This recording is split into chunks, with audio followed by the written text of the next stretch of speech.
So this is a lecture video about foreign direct investment. We'll talk about the size of it, why is it important, why the host countries do like it, don't like it, why corporations choose to do it and choose to avoid it. And it is a topic that's actually quite important because we have significant amount of money that actually goes through with this. The OECD defines foreign direct investment as a category of cross-border investment where the investors are in one country and they actually establish an interest in another country. We talked about the levels of influence with respect to the foreign direct investment. We talked about subsidiaries and the affiliates, the partnerships such as joint ventures, and the foreign direct investment is a specific term that is used for companies who have significant degree of influence over the enterprise resident in another economy, as OECD describes it. So this is a data from World Bank, and you can actually see that in 2007 we had $3.13 trillion dollars of inflows, foreign direct investment inflows in US dollars. And notice the subsequent years, even though it actually can be low, but you're still looking at a $1.5 trillion or $2 trillion or $3 trillion. And even during the 2020, you're looking at about $2 trillion of inflows, foreign direct investment. So this is a significant area of finance that countries and corporations are involved, and it actually makes it an important part of our discussion. So I wanted to provide, again, from World Bank, the top 10 in 2020 countries that actually has foreign direct investment inflows. And notice China is actually the top with $253 billion of inflows of FDI. And notice, by the way, the Hong Kong has 117. So if you combine the two, you're looking at approximately $370 billion of inflows, foreign direct investment inflows to China and Hong Kong. So, and the next is Hungary, and then the United States. And it's actually quite interesting how much money is going to, Hungary, for instance, and Germany and Luxembourg. And perhaps, if you were to read a little bit more into these individual countries, there we could actually find certain patterns of foreign direct investment. But I wanted to show you how important it is and how much money actually goes into these countries. And for the recipient host countries, foreign direct investment is also a significant importance. So why do the host countries want the FDI? And we discussed a little bit of this in class, but I wanted to, put it into context and, go through these individual items. The foreign direct investment brings in capital. A lot of the times countries may not have access to such capital, and therefore they welcome foreign nations, foreign corporations to bring in that capital, build a factory, build a network of service, and other types of businesses with their own money. Foreign companies can also bring technology. For instance, the one example that we talked about in class was Tesla, where they created the Gigafactory in Arizona, and as a state, what they wanted was obviously the presence of Tesla and the Gigafactory, but also the technology of the battery production. And in fact, one part of their deal with Tesla and the state was the requirement of a donation from Tesla to a local state university for education in battery production or electric vehicle technology. So host countries do appreciate this new technology, access to the education about that technology, and having that technology in their own country. The host countries also appreciate FDI because they can also bring infrastructure. A lot of the times, for instance, in the historic development of China, it was very common for corporations to build their own infrastructure for manufacturing purposes, and that was part of the incentive packages that they actually negotiated with the host country. And there are cases of this, but one of the examples that I recently read was how the U.S. military bases around Europe and around the world create their infrastructure, their own infrastructure. And a lot of the times host countries do appreciate this because that infrastructure is there for, there to stay, and they're not paying for it. And they're welcoming this infrastructure upgrade or creation with no cost to the host country. The foreign direct investment can also bring education. If you're creating a factory, for instance, you need people, labor force, who are educated in how to use machinery, from literacy to numeracy, and machine, not just using the machine, but perhaps the engineering side of that machinery. Like in the case of Gigafactory and Tesla, you're talking about the education about a specific technology, and which may not be otherwise available to the host country. And obviously, host country collects taxes, income taxes, payroll taxes, and it also creates a secondary industry. And this is quite important because a lot of the times, we just look at what the FDI is creating in a country or in a state, and but the secondary industries who are dependent on this foreign direct investment may be overlooked.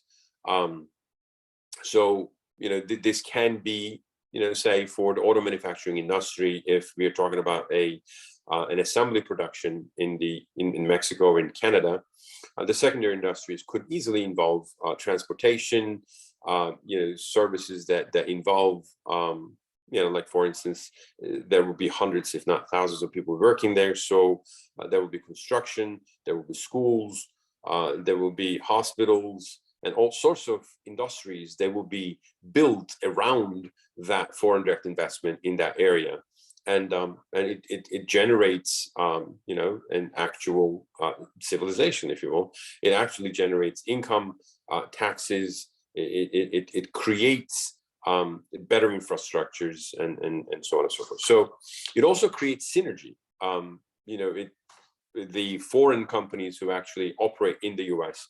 Or in other countries, that basically either compete or create partnerships with the local companies in certain industries, or the industries that depend on those, upward or downward. And it's very important to have access to raw materials or suppliers who actually produce certain parts of your production, and that synergy actually is what host countries look for as not just the foreign direct investment, but what it actually creates along with it.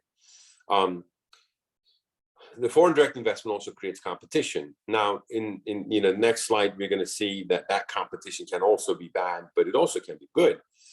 Competition means efficiency, and it also leans out production, leans out technology. It creates a betterment of an industry or a niche. And a lot of the times, host countries do appreciate such competition, especially in developed countries. But when it comes to developing countries, that competition may be quite complicated, because it can become quite devastating for the local companies, because they may not have the resources to compete, and they may just be destined to lose such competition. So why do countries don't want the FDI? Well, primarily they want to protect their local companies. The competition can be quite devastating. I mean, think of it like Walmart or Carrefour or some other multinational grocery store coming into a state, and then all of a sudden you have these local mom and pop shops who actually do co-op, may not be able to compete at all.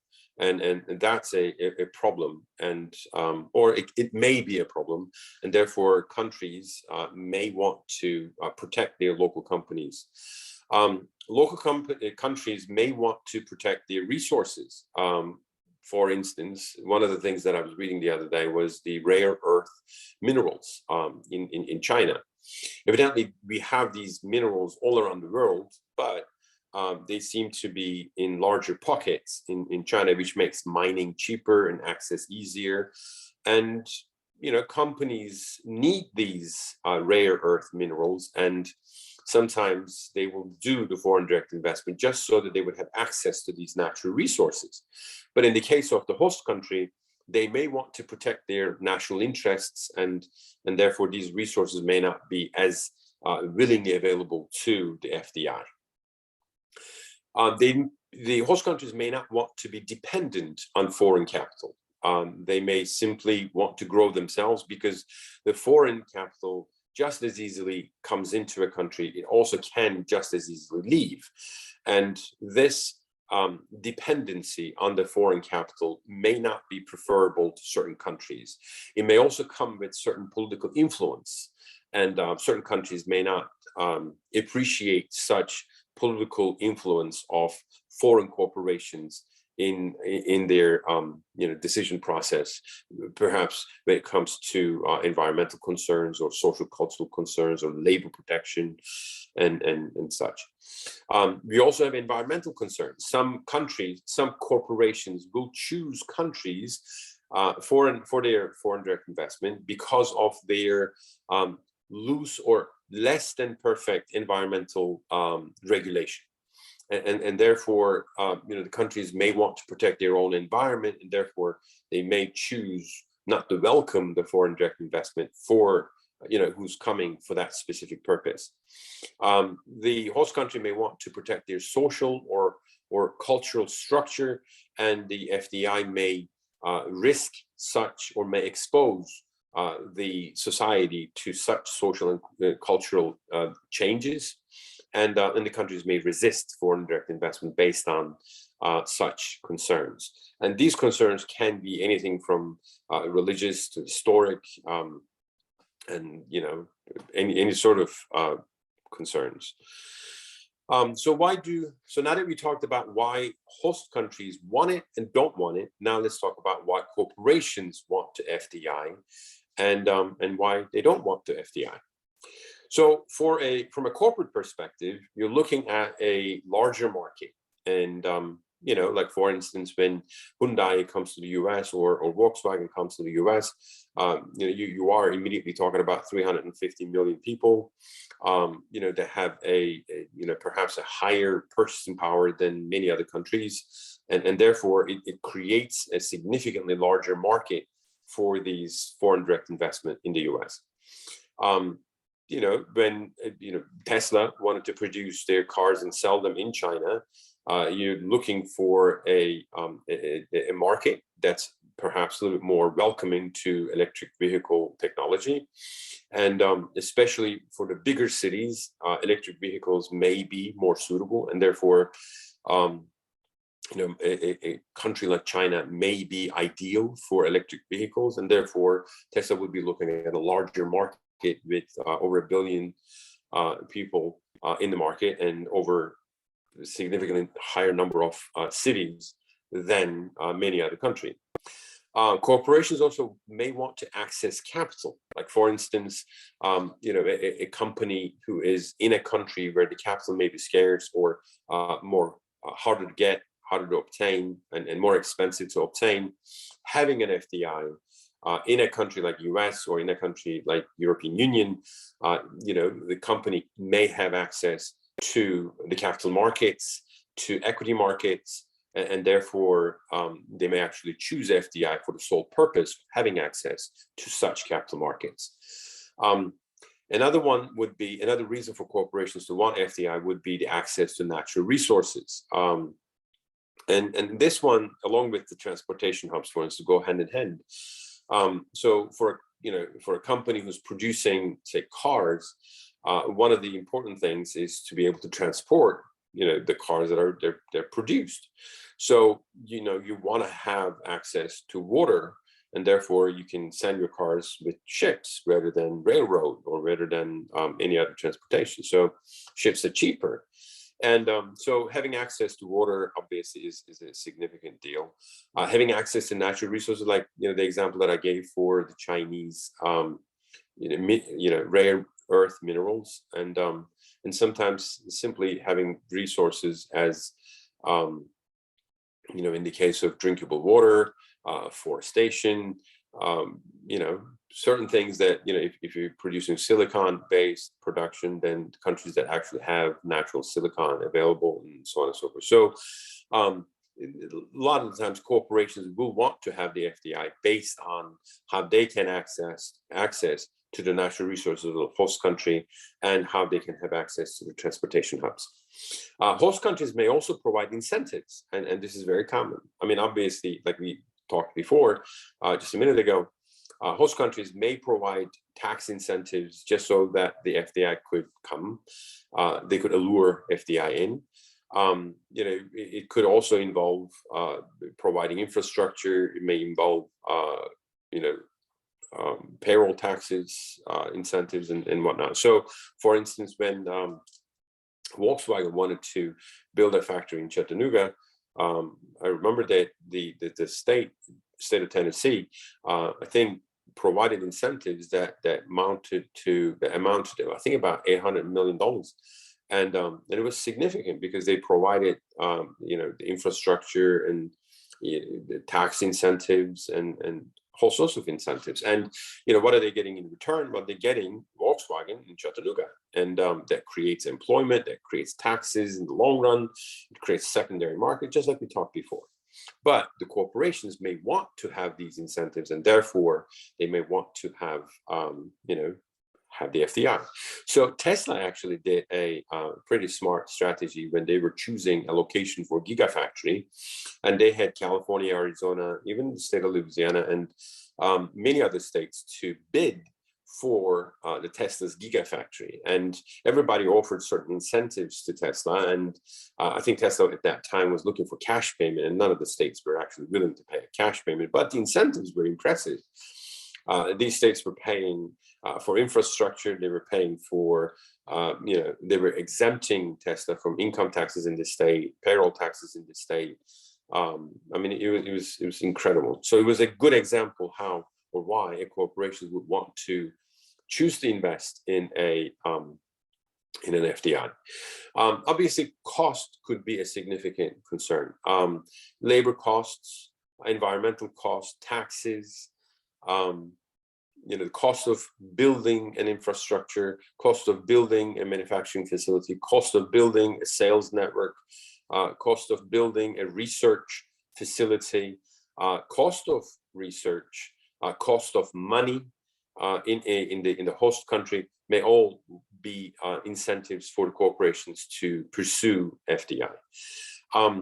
And then obviously the foreign exchange natural hedge. When you have a multinational corporation, one of the biggest issues that they have, or the risk exposures that they have, is having raw materials in one currency and having sales in another currency. So the corporations may want to have a natural foreign exchange hedge by having access to the raw materials and the suppliers in one country, and then doing the sales in the same country, just so that they would have the same currency in and out, and therefore less exposure to foreign exchange risk. And through this natural hedge, the cost of exposure to foreign exchange risk could be significantly lower. So the corporations may want to have the FDI. So why is it that some corporations don't want to do FDI? So it could be that, it's a significant investment. You're going to a country and that's not yours, and you're investing billions of dollars, and you're hoping that you'll be there for the next few decades, and you're hoping that you'll have a very fruitful business enterprise in the new country. But the new country is not yours, so you're not really an expert in it, and there could be economic instability. So much so that based on that economic instability, costs may rise.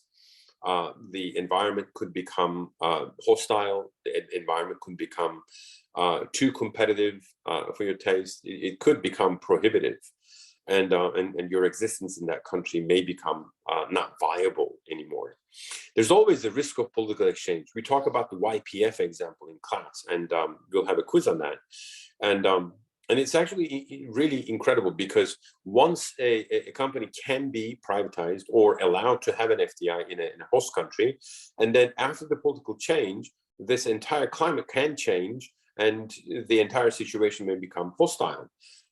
They may renationalize the permits, the licenses, the privatization, for instance, and this political change could affect your investment in that country significantly, and again, expose you to a huge risk of continued existence in that country. There could be legal complications. It's a new country and you are operating under a license and under permission, and things change. Like, for instance, in the US a few years back, I remember there was a discussion about changing the immigration laws, which for a lot of technology companies was a significant concern because according to them, they depend on, or they hire significantly from immigrants into their technology development or research and development. And for them, having this immigration law change was a legal complication. So corporations may want to refrain from an FDI if they see a risk of legal complications for their operations, for their products, for their existence, because again, they're going to be investing billions of dollars into a country and they want to be there for a long period of time, and they want to have as little problems as possible, and legal complications can become costly. There's always the risk of foreign exchange. We talked about the natural hedge. Just as well, once you have your FDI, you actually now are exposed to investing in another currency, investing in another country, and therefore the value of that investment can change through time. And therefore, if it is a significant portion of your balance sheet, it might actually change the value of your company overall. And therefore, the foreign exchange, and I'm not even talking about the income that you generate or the revenues that you generate from that foreign investment. It's just the ownership of the facility, for instance, or the network, service network, or the hotel network. That can actually change value. And then when we're talking about revenue, obviously, when the foreign exchange, when the currency value changes of the FDI, host country, you're having issues as to, how it, combines into your overall income statement, overall revenue of your multinational corporation. So it is a concern, especially if the host country's currency is quite volatile or kept losing value in the last few years. And foreign companies may want to have foreign exchange rates that are more stable, less risk, and so on and so forth. So there's always a cost concern. For a lot of countries, the corporations may actually choose them because it's less expensive to operate or to establish their presence, but it might actually turn out to be more expensive. One of the reasons we said that the corporations want to have an FDI is to access the capital. So a company coming from a smaller economy, perhaps with limitations to the level of access to capital, they may find it very expensive to have presence in a country where they have access to capital, and this cost may become prohibitive. It actually can be so prohibitive in the sense that if your sole purpose is to have access to financial markets, the amount of cost that you incur may actually beat the purpose. So I think that's all I have for this. Like I said, I just wanted to put everything into context with this. And if you have any questions, please do ask. And I'll see you soon. Take care. Bye now.